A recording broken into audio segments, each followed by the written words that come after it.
கர்த்தருக்கு பிரியமானவர்களே, கர்த்தர் இன்றைக்கு உங்களோட பேசவிருக்கும் வார்த்தையை கேட்கலாமா? நியாயாதிபதிகள் 6ஆம் அதிகாரம் 14ஆம் வசனம். அப்பொழுது கர்த்தர் அவனை நோக்கி பார்த்து, உனக்கு இருக்கிற இந்த பலத்தோடே போ, நீ இஸ்ரவேலை மீதியானியரின் கைக்கு நீங்களாக்கி ரட்சிப்பாய், உன்னை அனுப்புகிறவர் நான் அல்லவா என்றார். எனக்கு பிரியமான தேவ பிள்ளைகளே, உலகத்தின் பார்வைக்கும் ஆண்டவரின் பார்வைக்கும் வித்தியாசங்கள் அதிகம் இருக்கிறது.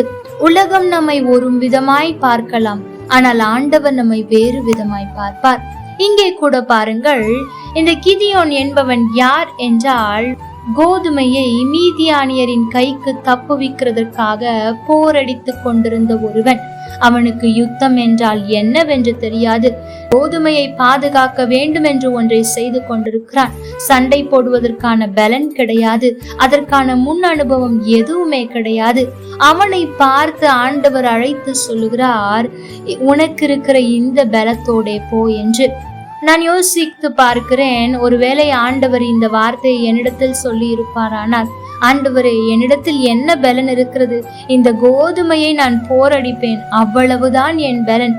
என்னை போய் நீ போ, மீதியானியரின் கைக்கு இஸ்ரவேலை நீதான் ரட்சிப்பா என்று சொல்லுகிறீரே, இந்த கோதுமையைத்தான் என்னால் அவர்களிடத்திலிருந்து பாதுகாக்க முயற்சிக்கிறேனே தவிர இந்த முழு ஜனங்களையும் அல்ல என்று நான் சொல்லி இருப்பேன்.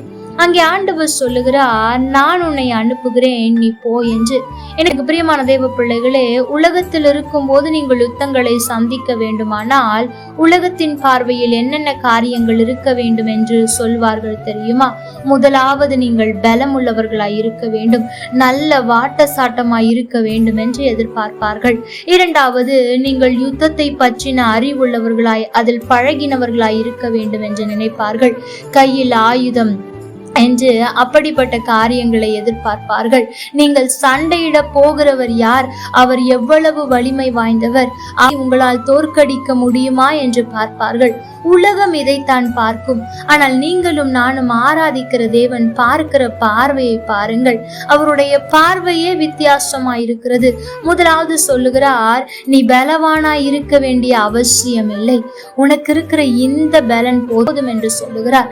அது மாத்திரமல்ல, நீதான் மீதியானியரின் கைக்கு இஸ்ரவேலை ரட்சிக்க போகிறாய் என்று சொல்லுகிறார். ஆண்டவர் அந்த கிதியோனின் எதிரியை பற்றி சொல்லாமல் அவர் சொல்லுகிற காரியம், எதிரி எப்படி வேண்டுமானாலும் இருக்கலாம், அவனுக்கு முன்பாக நீ மிகவும் பலவீன பாண்டமாய் இருக்கலாம், ஆனால் ஒன்றை புரிந்து கொள், உன்னை அனுப்புகிற நான் தான் உனக்கு முக்கியம் என்று சொல்லுகிறார். ஆம், எனக்கு பிரியமான தேவ பிள்ளைகளே, ஆண்டவருடைய பார்வையில் பலன் முக்கியம் இல்லை, அவர்கள் சத்துவம் உள்ளவர்களாய் இருக்க வேண்டும் என்ற அவசியம் இல்லை. அதாவது ஆண்டவர் எபிலிட்டியை பார்க்கவில்லை, மாறாக உன்னை அனுப்புகிறவர் நான் தான் ஆகவே நீ உன்னை அனுப்புகிறவர் நான் தான் என்று பார்க்கிறார். அதாவது ஆண்டவர் எபிலிட்டியை அல்ல, அவைலபிலிட்டியை எதிர்பார்க்கிறார். எனக்கு பிரியமான தேவ பிள்ளைகளே, உங்களிடத்தில் எபிலிட்டி இல்லாமல் இருக்கலாம், பரவாயில்லை. ஆனால் ஆண்டவர் ஒரு காரியத்திற்காக உங்களை அழைத்து அனுப்பும் போது நீங்கள் அவைலபிளாய் இருக்க கற்றுக்கொள்ளுங்கள். அப்படி என்றால் நிச்சயம் ஆண்டவர் உங்களை கொண்டு என்ன சொல்லுகிறாரோ அதை செய்வார்.